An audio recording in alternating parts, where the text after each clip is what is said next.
Hello দর্শক, আমাদের মধ্যে অনেকে জানি না বর্তমানে পৃথিবীর মধ্যে সবথেকে নবীনতম দেশ কোনটি।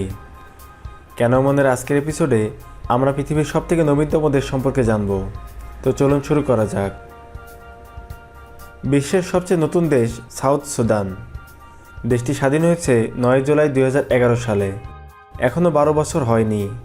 পূর্ব আফ্রিকার এই দেশটির আয়তন 6,45,000 বর্গ কিলোমিটার, বাংলাদেশের 4 গুণের চেয়েও বড়, পশ্চিমবঙ্গের প্রায় 7 গুণ বড়।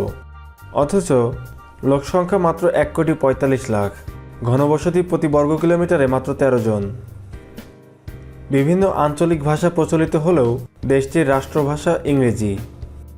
দেশটির মোট জনসংখ্যার 60% খ্রিস্টান, 30% স্থানীয় ধর্ম এবং মাত্র 7% মুসলমান। দেশটির মুদ্রার নাম পাউন্ড এসএসপি।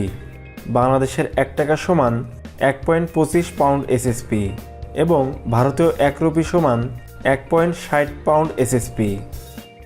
দেশটির রাজধানীর নাম জুবা। মাত্র 52 বর্গ কিলোমিটার এই শহরে 5 লক্ষেরও বেশি মানুষ বসবাস করে। এটা হলো সাউথ সুদানের সবচেয়ে বড় উঁচু বিল্ডিং, ইকুয়াটোরিয়া টাওয়ার। এটা রাজধানীতে অবস্থিত। মাত্র 29 তলা এই বিল্ডিংয়ের উচ্চতা 110 মিটার।